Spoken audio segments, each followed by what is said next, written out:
Hello friend, welcome back to the my channel. दोस्तों हम लोग साइंस का प्रीवियस ईयर के क्वेश्चन सीरीज को स्टार्ट किए थे। ये दोस्तों आज हमारा दूसरा क्लास होगा। तो आज का भी क्लास काफ़ी इंटरेस्टिंग होने वाला, तो आप लोग क्लास को अंत तक जरूर देखें। बाकी दोस्तों अगर ये वीडियो आपको अच्छा लगे तो वीडियो पर एक लाइक और एक कमेंट जरूर कर दें।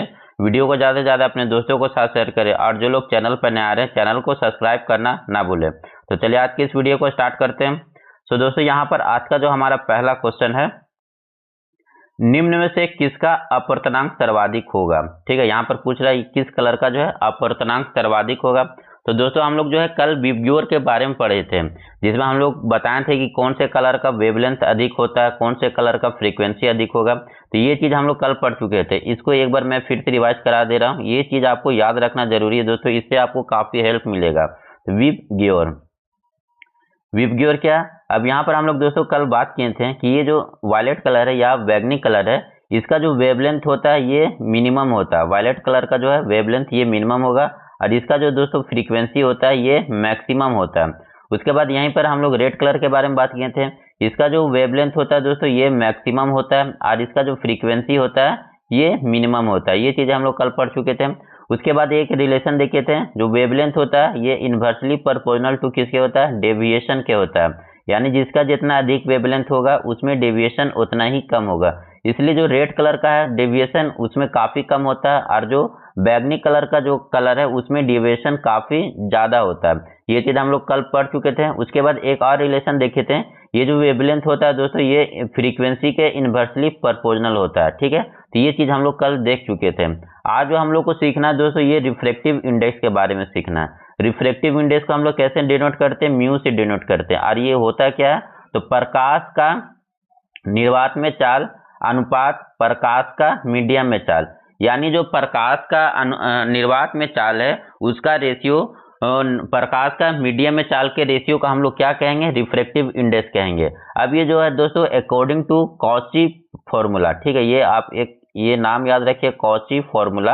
अकॉर्डिंग टू कॉची फॉर्मूला ये जो म्यू है दोस्तों ये किस पर डिपेंड करेगा, ये म्यू दोस्तों लेमडा पर डिपेंड करेगा, यानी आपका इसके वेवलेंथ पर, प्रकाश के वेवलेंथ पर डिपेंड करेगा आपका रिफ्रैक्टिव इंडेक्स। और ये जो है म्यू वेवलेंथ से किस तरह से रिलेटेड है, तो म्यू जो होता है ये इन्वर्सली प्रोपोर्शनल टू होता है प्रकाश के लेमडा के बराबर, यानी वेवलेंथ के बराबर। इसका मतलब ये हुआ जिस जिस प्रकाश या जिस कलर का वेवलेंथ जितना कम होगा उसका जो रिफ्रैक्टिव इंडेक्स उतना ही अधिक होगा। ठीक है, तो इस तरह से इसको याद रखना है। तो हम लोग कल पढ़े हैं दोस्तों, अभी तुरंत मैंने रिवाइज भी किया। जो बैगनी कलर है उसका जो है आपका वेवलेंथ काफी कम होगा।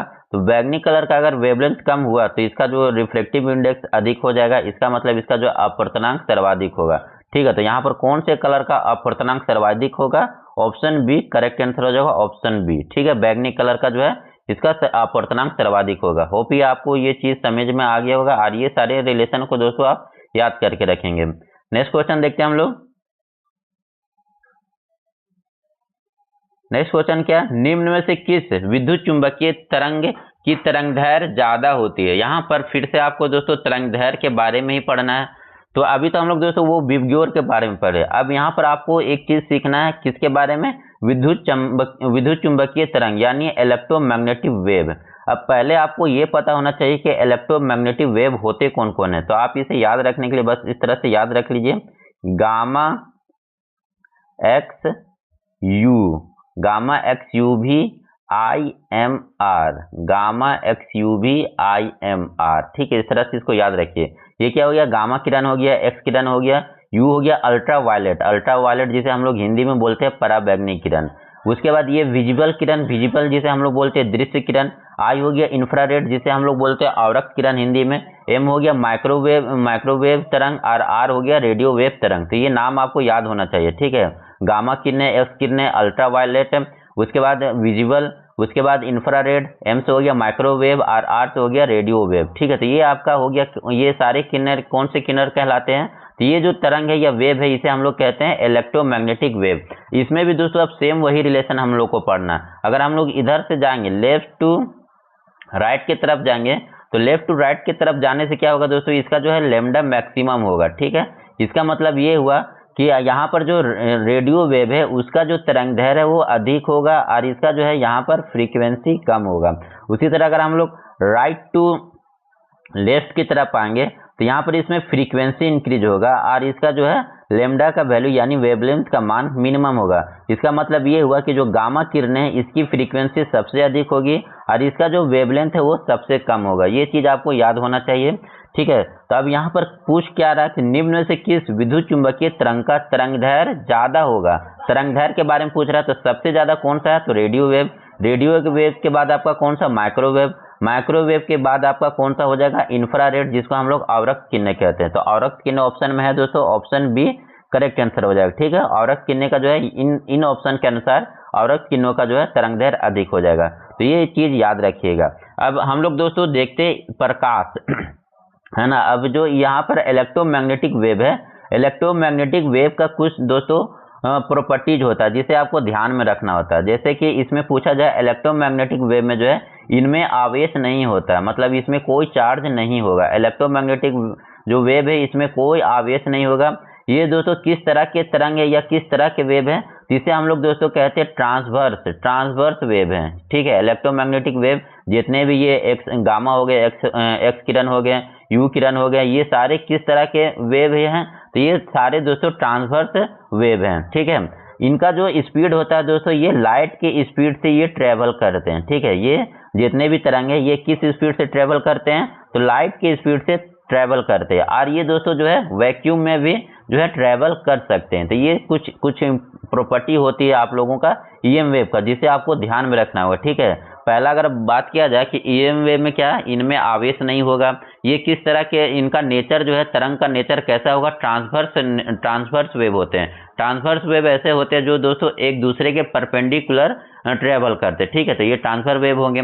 इनका जो स्पीड होगा ये लाइट की स्पीड से जो है दोस्तों गति करते हैं, और ये जो दोस्तों वैक्यूम में भी जो है गति कर सकते हैं। तो ये सारी चीजें आप ईएम वेव के बारे में नोट डाउन करके रखेंगे। नेक्स्ट क्वेश्चन देखते हैं हम लोग। प्रकाश की चाल सबसे पहले ज्ञात की थी, तो प्रकाश के चाल के बारे में सबसे पहले किस वैज्ञानिक ने ज्ञात किया था दोस्तों, तो प्रकाश के चाल के बारे में जो है सबसे पहले जो है इसके बारे में रिसर्च रोमर ने किए थे, यानी जो करेक्ट आंसर होगा ऑप्शन बी हो जाएगा, ठीक है। प्रकाश के चाल के बारे में सबसे पहले किस वैज्ञानिक ने जो है खोज किया था, तो प्रकाश के चाल के बारे में सबसे पहले रोमर ने बताया था। उसके अलावा दोस्तों प्रकाश से रिलेटेड कुछ और आपका पॉइंट बन जाता है। जैसे अगर पूछा जाए दोस्तों प्रकाश का फोटोन सिद्धांत किस वैज्ञानिक के द्वारा दिया गया था, प्रकाश का जो फोटोन सिद्धांत है, प्रकाश का फोटोन सिद्धांत ये किसके द्वारा दिया गया था, ये दोस्तों आइंस्टीन के द्वारा दिया था, आइंस्टीन के द्वारा, ठीक है। प्रकाश का फोटोन का सिद्धांत किसके द्वारा दिया गया था, तो आइंस्टीन के द्वारा दिया गया था ये। उसके बाद अगर बात किया जाए दोस्तों, प्रकाश के जो है अत्यंत सूक्ष्म कणों के बने होते हैं और सीधी रेखा में गमन करता है, ठीक है। प्रकाश जो है अत्यंत सूक्ष्म कणों से बने होते हैं और ये जो है सीधी रेखा में गमन करते हैं, सीधी रेखा में गमन करते यानी ट्रेवल करते हैं। ये कथन किस वैज्ञानिक के द्वारा कहा गया था, तो ये कथन दोस्तों न्यूटन के द्वारा कहा गया था, ठीक है। ये भी आपका पूछा हुआ क्वेश्चन ये सारे, तो आप याद रखिएगा। प्रकाश जो है अत्यंत सूक्ष्म कणों के बने होते हैं और ये सीधी रेखा में गमन करते हैं, ये किसके द्वारा बोला गया था, तो ये न्यूटन के द्वारा बोला गया था। उसके बाद बोला जाए दोस्तों wave theory of light, wave theory of light, ये जो है प्रिंसिपल, ये जो है ये थ्योरी किसके द्वारा दिया गया था, तो हाइगेंस के द्वारा दिया गया था, ठीक है। हाइगेंस के द्वारा ये थ्योरी दिया गया था, वेव थ्योरी ऑफ लाइट यानी प्रकाश की तरंग थ्योरी, ये किसके द्वारा दिया गया था, हाइगेंस के द्वारा दिया गया था। उसके बाद आपका दोस्तों interference of light, interference of light ये किसके द्वारा दिया गया था, इंटरफेरेंस ऑफ लाइट को हम लोग हिंदी में बोलते हैं प्रकाश का व्यतिकरण, ये किसके द्वारा दिया गया था, तो ये दोस्तों थॉमस यंग के द्वारा दिया गया था। प्रकाश का व्यतिकरण या इंटरफेरेंस ऑफ लाइट ये किसके द्वारा दिया गया था, थॉमस यंग के द्वारा दिया गया था। तो ये इन चीजों को आप ध्यान में रखेंगे। नेक्स्ट क्वेश्चन देखते हैं हम लोग। सरल सूक्ष्मदर्शी में वस्तु रखा जाता है, तो सरल सूक्ष्मदर्शी में वस्तु कहाँ पर रखा जाता है, लेंस और प्रकाश के बीच, यानी जो है करेक्ट आंसर होगा ऑप्शन ए हो जाएगा। और ये जो सूक्ष्मदर्शी है या सरल सूक्ष्मदर्शी है, इसके खोज किसने किया था, तो ये लीवेनहॉक ने किया था। लीवेनहॉक के द्वारा जो है सरल सूक्ष्मदर्शी का खोज किया गया था। अब आप लोग के लिए क्वेश्चन है रिफ्लेक्टिंग टेलीस्कोप, ये नाम याद रखिएगा, रिफ्लेक्टिंग टेलीस्कोप। रिफ्लेक्टिंग टेलीस्कोप का आविष्कार किसके द्वारा किया गया था, इसका आंसर आप लोग दोस्तों कमेंट करके बताएंगे। चलिए नेक्स्ट क्वेश्चन देखते हैं हम लोग। नेक्स्ट क्वेश्चन है जब प्रकाश वायु से कांच में जाता है तो उसकी तरंगदैर्घ्य बढ़ेगा, उसकी तरंगदैर्घ्य घटेगी, आवृत्ति यानी फ्रीक्वेंसी बढ़ती है या कुछ नहीं होगा। तो दोस्तों जब कोई प्रकाश ट्रेवल करेगा एक मीडियम से दूसरे मीडियम में तो उसके रिफ्रैक्टिव इंडेक्स में चेंज आएगा। ठीक है, यहाँ पर ये क्या कि जब भी कोई प्रकाश एक मीडियम से दूसरे मीडियम में ट्रेवल करेगा तो उसका क्या चेंज होगा, तो रिफ्रैक्टिव इंडेक्स चेंज होगा। ठीक है, यहाँ पर प्रकाश कहाँ से जा रहा है, तो वायु एयर से ट्रेवल कर रहा है किधर, कांच के तरफ। ठीक है, ग्लास की तरफ। अब एयर आपको पता है दोस्तों ये कैसा मीडियम है, तो ये आपका रेयर यानी विरल मीडियम है। और कांच आपका कैसा मीडियम है, ये डेंसर मीडियम है। अब दोस्तों जो डेंसर मीडियम होता है उसका जो रिफ्रैक्टिव इंडेक्स होता है वो अधिक होता है, और जो आपका रेयर यानी विरल मीडियम होता है उसका रिफ्रैक्टिव इंडेक्स कम होता है। और अभी हम लोग जो रिफ्रैक्टिव इंडेक्स का क्या पढ़े, जो तरंगदैर्घ्य के साथ रिलेशन पढ़े, जो रिफ्रैक्टिव इंडेक्स है तरंगदैर्घ्य का इन्वर्सली प्रोपोर्शनल होता है, यानी जिसका जितना अधिक है रिफ्रैक्टिव इंडेक्स होगा उसका तरंगदैर्घ्य उतना ही कम होगा। ठीक है, तो यहाँ पर क्या हो रहा है कि ये दोस्तों क्या कि जो आपका कम रिफ्रैक्टिव इंडेक्स से हायर रिफ्रैक्टिव इंडेक्स की तरफ जा रहा है। ठीक है, तो यहाँ पर इसका रिफ्रैक्टिव इंडेक्स बढ़ रहा है, तो रिफ्रैक्टिव इंडेक्स बढ़ेगा तो इसका क्या होगा दोस्तों, प्रकाश का तरंगदैर्घ्य यहाँ पर सीधा सीधा घट जाएगा, यानी यहाँ करेक्ट आंसर होगा ऑप्शन बी हो जाएगा। तो ये रिलेशन आपको काफी हेल्प करेगा इन चीजों को समझने में, तो इसलिए आप इसको अच्छे से समझ के रखें। नेक्स्ट क्वेश्चन देखते हैं दोस्तों। नेक्स्ट क्वेश्चन भी हमारा इसी से रिलेटेड है। पूर्ण आंतरिक परिवर्तन होता है जब प्रकाश जाता है। ठीक है, तो पूर्ण आंतरिक परिवर्तन यानी टोटल इंटरनल रिफ्लेक्शन कब होगा, तो टोटल इंटरनल रिफ्लेक्शन के लिए एक कंडीशन होना चाहिए कि प्रकाश को हमेशा, याद रखिए ये हमेशा डेंसर मीडियम से रेयर मीडियम की तरफ जाएगी, यानी सघन माध्यम से विरल माध्यम की तरफ ये ट्रेवल करेगा। जब दोस्तों प्रकाश की किरणें सघन माध्यम से विरल माध्यम की तरफ ट्रेवल करती है तो ये अभिलंब से दूर जाती है। ठीक है, इस तरह से ये अभिलंब से दूर जाएंगी, और एक समय ऐसा आएगा कि ये दोस्तों एक एंगल यानी एक एंगल कहते हैं जिसको हम लोग कहते हैं क्रिटिकल एंगल। तो ये क्रिटिकल एंगल कितने का होगा, 90 डिग्री का होगा। जब ये क्रिटिकल एंगल पर आएगा तो ये एक्स एक्सिस से समानांतर इस तरह से ट्रेवल करना स्टार्ट करेगा। अब क्रिटिकल एंगल 90 डिग्री को जैसे ही ये पार करेगा तो वो उसी मीडियम में ट्रेवल करेगा जिस मीडियम से वो आ रहा था। ठीक है, जैसे अगर ये 90 डिग्री से हम जैसे ही इस क्रिटिकल एंगल को बड़ा कर दिए, क्रिटिकल एंगल को 90 डिग्री से जैसे ही बड़ा करेंगे तो प्रकाश क्या होगा, वो अब रिफ्लेक्शन को शो ना करके यानी अपवर्तन को शो ना करके या परिवर्तन की प्रॉपर्टी को शो करने लगेगा। तो यही जो इंसिडेंट है दोस्तों ये क्या कहलाता है, पूर्ण आंतरिक परिवर्तन। यानी क्या हो रहा है, यहाँ पर पहले तो इसका अपवर्तन हो रहा था, जैसे ये 90 डिग्री एंगल से ज्यादा हुआ तो इसका फिर परिवर्तन होने लगा। ठीक है, परावर्तन होने लगा यानी रिफ्लेक्शन होने लगा। तो ये जो घटना क्या कहलाता है, ये पूरा घटना कहलाता है आपका टोटल इंटरनल रिफ्लेक्शन। इसमें जो है क्रिटिकल एंगल जो है कितने डिग्री से बड़ा होना चाहिए, 90 डिग्री से बड़ा होना चाहिए, तभी ये घटना होगा। और दूसरा कंडीशन क्या होना चाहिए, तो दूसरा कंडीशन जो होना चाहिए डेंसर मीडियम से रेयर मीडियम की तरफ जाना चाहिए। तो अब यहाँ पर हम लोग देखेंगे कौन सा डेंसर मीडियम है कौन सा रेयर मीडियम है। कांच दोस्तों ये आपका डेंसर है, नहीं हीरा आपका डेंसर है, कांच आपका रेयर मीडियम है। ठीक है, जल आपका रेयर मीडियम है कांच की अपेक्षा में। ठीक है, वायु आपका रेयर मीडियम है, जल आपका डेंसर हो जाएगा, वायु आपका यहाँ पर रेयर है और कांच आपका डेंसर हो जाएगा। तो हमारा यहाँ पर कौन सा कंडीशन फुलफिल हो रहा है, तो ये डेंसर टू रेयर, यानी जो करेक्ट आंसर होगा ऑप्शन ए, यानी जो प्रकाश ट्रेवल करेगा हीरा से कांच की तरफ। नेक्स्ट क्वेश्चन देखते हैं हम लोग। प्रकाश की तंतु किस सिद्धांत पर कार्य करती है, तो प्रकाश का तंतु जो ये किस सिद्धांत पर कार्य करेगा, तो टोटल इंटरनल रिफ्लेक्शन, यानी जो करेक्ट आंसर होगा ऑप्शन ए हो जाएगा। नेक्स्ट क्वेश्चन की तरफ चलते हैं।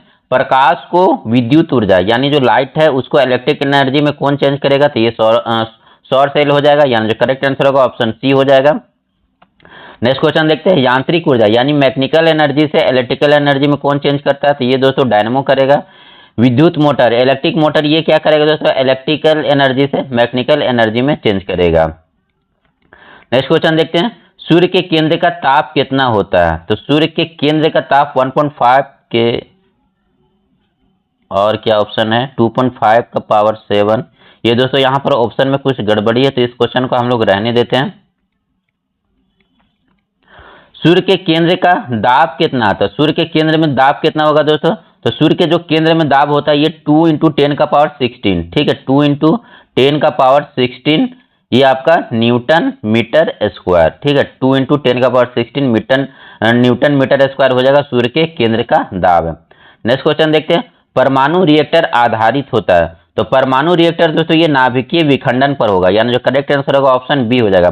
इसके लिए एक और जो आपका सटीक वर्ड होगा कंट्रोल, कंट्रोल यानी नियंत्रित नाभिकीय विखंडन होगा, ठीक है। जितना भी परमाणु रिएक्टर है वो किस तरह का होता है? नियंत्रित नाभिकीय विखंडन वहां पर होता है। अब दोस्तों अगर परमाणु रिएक्टर के बारे में बात किया जाए तो परमाणु रिएक्टर इसका जो है सबसे पहले जो है इसका फादर या इसका जनक किसको बोला जाता है परमाणु रिएक्टर का? तो इसका जो सबसे पहले जो दोस्तों ये परमाणु रिएक्टर बनाए थे फर्मी के द्वारा बनाया गया था। वहीं अगर हम लोग बात करें दोस्तों भारत के संदर्भ में कि भारत में परमाणु रिएक्टर का जनक या फादर किसे कहा जाता है, तो डॉक्टर होमी जहांगीर भाभा को, ठीक है, डॉक्टर होमी जहांगीर भाभा को जो है भारत में परमाणु रिएक्टर का जनक माना जाता है। उसके बाद बात किया जाए दोस्तों कि परमाणु रिएक्टर में ईंधन के रूप में किसका यूज किया जाता है? तो परमाणु रिएक्टर में ईंधन के रूप में यूरेनियम 235 का यूज किया जाता है।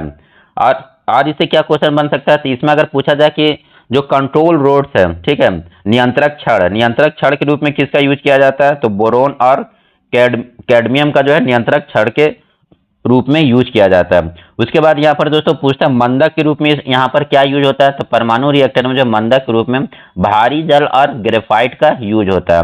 और शीतलक के रूप में किसका यूज होता है दोस्तों? तो शीतलक के रूप में आपका भारी जल यानी D2O का यूज होता है। चलिए नेक्स्ट क्वेश्चन देखते हैं, परमाणु बम आधारित है। तो परमाणु बम ये किस पर आधारित है दोस्तों? तो यहाँ पर जो नाभिकीय विखंडन होगा अनकंट्रोल होगा, यानी अनियंत्रित नाभिकीय विखंडन पर, यानी जो करेक्ट आंसर होगा ऑप्शन सी हो जाएगा। नेक्स्ट क्वेश्चन देखते हैं, हाइड्रोजन बम किस पर आधारित है? तो हाइड्रोजन बम दोस्तों ये नाभिकीय संलयन पर आधारित है, यानी जो करेक्ट आंसर होगा ऑप्शन बी हो जाएगा। सिलिकॉन तथा जर्मेनियम अर्धचालक होते हैं। तो दोस्तों ये जो सिलिकॉन और जर्मेनियम ये सेमीकंडक्टर होते हैं, और सेमीकंडक्टर का जो लास्ट ऑर्बिट में कितने इलेक्ट्रॉन होते हैं? 4 होते हैं। तो इसका वैलेंसी कितना हो जाएगा? 4 हो जाएगा। तो यही क्वेश्चन यहाँ पर पूछ रहा होगा कि सिलिकॉन तथा जर्मेनियम अर्धचालक होते हैं तो इनका कितना संयोजी इलेक्ट्रॉन होगा? तो 4 संयोजी इलेक्ट्रॉन होंगे। तो करेक्ट आंसर यहाँ पर ऑप्शन बी हो जाएगा। नेक्स्ट क्वेश्चन है, पॉजिट्रॉन का खोज किसने किया था? तो पॉजिट्रॉन का खोज दोस्तों ये एंडरसन के द्वारा किया गया था, यानी जो करेक्ट आंसर होगा ऑप्शन सी हो जाएगा। बाकी यहाँ पर जो ये जे थॉमसन जी हैं ये इलेक्ट्रॉन का खोज किए थे। जेम्स चैडविक ने दोस्तों ये न्यूट्रॉन का खोज किए थे। और रदरफोर्ड ये दोस्तों परमाणु के नाभिक का खोज किए थे। तो आप लोग को आप कमेंट करके बताना कि जो प्रोटॉन है उसका खोज किसके द्वारा किया गया था। नेक्स्ट क्वेश्चन देखते हैं, 1 कूलम आवेश बराबर होता है। तो 1 कूलम का पर जो आवेश होता है ये 6.25 इंटू 10 का पावर 18 इलेक्ट्रॉन के बराबर होता है, 10 का पावर 18, ठीक है। तो ये थोड़ा सा छूट गया, 6.25 इंटू 10 का पावर 18 इलेक्ट्रॉन के बराबर होता है 1 कूलम आवेश। नेक्स्ट क्वेश्चन देखते हैं, किसी तार का प्रतिरोधकता यानी रजिस्टिविटी, ठीक है, कोई भी तार है उसका रजिस्टिविटी किस पर डिपेंड करेगा? तो रजिस्टिविटी रो जो है दोस्तों ये वो तार किस चीज से बना हुआ है, तार किस मटेरियल से बना हुआ है तो उस पर डिपेंड करता है, ठीक है। तो रजिस्टिविटी किस पर डिपेंड करेगा? पदार्थ पर, ठीक है, पदार्थ के नेचर पर डिपेंड करेगा आपका रजिस्टिविटी। बाकी जो रजिस्टेंस है दोस्तों तो वो तार का लेंथ और उसका एरिया पर डिपेंड करेगा। नेक्स्ट क्वेश्चन देखते हैं, 1 वाट आवर बराबर होता है। तो 1 वाट आवर बराबर किसके होगा? 3.6 इंटू 10 का पावर 3 जूल के बराबर होगा। यहाँ पर 10 का पावर 3 जूल छूटा हुआ, तो 3.6 इंटू 10 का पावर 3 जूल के बराबर होगा। नेक्स्ट क्वेश्चन देखते हैं, मैक संख्या का उपयोग किसके चाल के निर्धारण में किया जाता है? तो मैक संख्या दोस्तों ये जो है किसके चाल के निर्धारण में किया जाता है? तो विमान की गति का जो है निर्धारण किया जाता है इसे, यानी जो करेक्ट आंसर होगा ऑप्शन सी हो जाएगा। मैक संख्या से किसका जो चाल का निर्धारित किया जाता है? तो विमान की गति को। अगर मैक संख्या अगर 1 से ज्यादा रहा तो इसे हम लोग क्या कहेंगे? तो सुपर सोनिक कहेंगे। मैक संख्या अगर 2 से ज्यादा रहा तब इसे हम लोग सुपर सोनिक कहेंगे। और मैक संख्या आपका दोस्तों 5 से अधिक रहा तो इसे हाइपर सोनिक कहेंगे। नेक्स्ट क्वेश्चन देखते हैं, एक कार के बैटरी में प्रयुक्त विद्युत अपघटय होता है। तो एक कार के बैटरी में प्रयुक्त विद्युत अपघटय कौन सा है? तो ये आपका सल्फ्यूरिक अम्ल होता है, यानी जो करेक्ट आंसर होगा ऑप्शन बी हो जाएगा। स्पष्ट दर्शन यानी स्पष्ट दृष्टि के लिए न्यूनतम दूरी कितनी होती है? तो ये आपका दोस्तों 25 सेंटीमीटर है, यानी जो करेक्ट आंसर होगा ऑप्शन सी हो जाएगा। अगला क्वेश्चन है, प्रकाश के तरंग का सिद्धांत वेव थ्योरी ऑफ लाइट, ये अभी हम लोग पढ़े हाइगेंस के द्वारा दिया गया, यानी जो करेक्ट आंसर होगा ऑप्शन सी हो जाएगा। इंद्रधनुष में किस रंग का विक्षेपण अधिक होता है? तो ये फिर से उसी से रिलेटेड है दोस्तों, कौन सबसे अधिक विक्षेपित होगा या सबसे अधिक कौन विचलित होगा? तो ये बैगनी कलर होगा। यानी जो करेक्ट आंसर होगा ऑप्शन ए हो जाएगा। क्यों होगा ये अब तो आपको पता चल गया दोस्तों, ये विक्षेपण अधिक क्यों हो रहा है। तो ये आंसर आप लोग कमेंट करके बताएंगे कि बैगनी कलर का विक्षेपण क्यों अधिक हो रहा है। पानी के ऊपर तेल का परत चमकना किसका उदाहरण है? तो पानी के ऊपर तेल के परत का चमकना ये दोस्तों प्रकाश के व्यतिकरण यानी इंटरफेरेंस के कारण होता है। यानी जो करेक्ट आंसर होगा ऑप्शन डी हो जाएगा। नेक्स्ट क्वेश्चन देखते हैं, धूप के चश्मा का पावर कितना? धूप के चश्मा का कोई पावर नहीं होता, यानी जीरो डायोप्टर हो जाएगा। So correct answer option A हो जाएगा। अगला क्वेश्चन है, वायुमंडल में प्रकाश का विसरण का कारण है। तो वायुमंडल में दोस्तों प्रकाश का जो विसरण है ये किस कारण होता है? तो वायुमंडल में उपस्थित धूल कण के कारण। यानी जो करेक्ट आंसर होगा ऑप्शन ए हो जाएगा। नेक्स्ट क्वेश्चन देखते हैं, पास्कल किसका इकाई है? तो पास्कल दोस्तों ये किसका इकाई है? तो ये दाब का इकाई है। दाब क्या होता है? Force per unit area. Force per unit area यानी newton metre square. Newton metre square को हम लोग क्या कहते हैं? पास्कल कहते हैं। अगला क्वेश्चन है, प्रकाश की गति किसके बीच से जाते हुए निम्नतम होगी? ठीक है, यहाँ पर ये पूछ रहा है दोस्तों प्रकाश का गति जो है किसके बीच जाते हुए निम्नतम होगी। तो प्रकाश की गति कहाँ पर निम्नतम होगी? कांच में, जल में, निर्वात में या वायु में? तो अभी आपको ये चीज हम समझाएं दोस्तों। जो म्यू है, म्यू क्या है? जितना अधिक म्यू होगा उसका जो है वेवलेंथ उतना ही कम होगा। ठीक है, म्यू अधिक हुआ तो वेवलेंथ कम होगा, और वेवलेंथ जहां कम होगा तो उसका फ्रीक्वेंसी अधिक होगा। ठीक है, तो ये चीज हो गया। अब यहाँ पर पूछा दोस्तों प्रकाश की गति जो है ये म्यू पर डिपेंड करेगा। तो म्यू जितना अधिक होगा दोस्तों तो प्रकाश की गति क्या है उतना ही कम होती जाएगी। तो म्यू अधिक किस में होगा? जल में होगा, निर्वात में होगा, वायु में होगा या कांच में होगा? तो कांच का जो रिफ्रैक्टिव इंडेक्स अधिक होता है इसलिए जो प्रकाश की गति कांच में कम होगी। यानी जो करेक्ट आंसर होगा ऑप्शन ए हो जाएगा। तो ये दो तीन चीज याद रखिएगा, म्यू जो है जो रिफ्रैक्टिव इंडेक्स है, रिफ्रैक्टिव इंडेक्स जितना अधिक होगा तो प्रकाश का जो गति है उतना ही कम होगा। ठीक है, उसके बाद आर क्या है? रिफ्रैक्टिव इंडेक्स जितना अधिक होगा उसका तरंगदैर्घ्य उतना ही कम होगा। ये चीज को ध्यान में रखिएगा।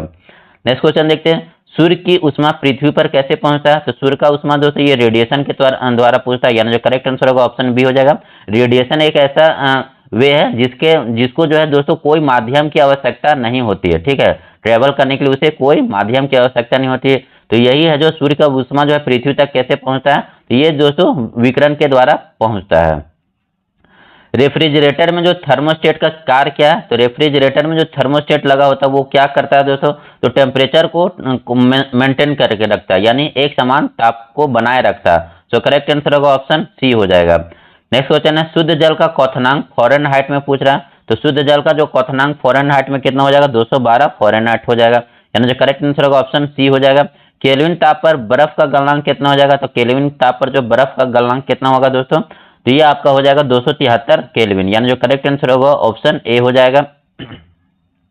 अगला क्वेश्चन देखते हैं, ध्वनि का वेग सबसे ज्यादा होता है। तो ध्वनि का वेग सबसे ज्यादा कहां पर होगा दोस्तों? तो ध्वनि का वेग जो सबसे ज्यादा होता है ठोस मीडियम में होता है। ठीक है, ध्वनि का वेग सबसे ज्यादा ठोस में होता है, और ध्वनि का चाल जो निर्वात में 0 होता है। ठीक है, तो ये चीज को याद रखिएगा, जितना ज्यादा मीडियम ठोस होगा ध्वनि का चाल उतना ही अधिक होगा। तो यहाँ पर ठोस मीडियम आपको कौन लग रहा है? तो ये इस्पात हो जाएगा।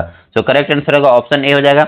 सबसे ज्यादा जो ध्वनि का चाल होता है दोस्तों ये एल्युमिनियम में होगा, उसके बाद निकेल में, उसके बाद आपका इस्पात में। तो ठीक है, तो यहाँ पर एल्युमिनियम निकेल तो नहीं दिया हो लेकिन इस्पात दिया हो, तो यहाँ पर इस्पात करेक्ट आंसर हो जाएगा। नेक्स्ट क्वेश्चन देखते हैं, ध्वनि का वेग सर्वाधिक होगा। तो यह भी चीज बता दिया मैंने दोस्तों, ध्वनि का वेग जो है ये ठोस में अधिक होगा।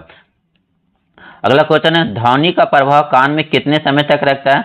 तो ध्वनि का जो प्रभाव हमारे कान पर 1/10 सेकंड तक रहता है। यानी जो करेक्ट आंसर होगा ऑप्शन बी हो जाएगा। ठीक है, ध्वनि का जो इफेक्ट है हमारे कान पर 1/10 सेकंड तक रहता है। तो करेक्ट आंसर यहाँ पर ऑप्शन बी हो जाएगा। नेक्स्ट क्वेश्चन है, अब हमारा दोस्तों यहाँ पर सारा क्वेश्चन कंप्लीट होता है। तो आज हम लोग लगभग 36 क्वेश्चन को डिस्कस किए। आप लोग कमेंट करके बताएं दोस्तों ये आप लोगों को क्वेश्चन कैसे लगा। बाकी थैंक यू।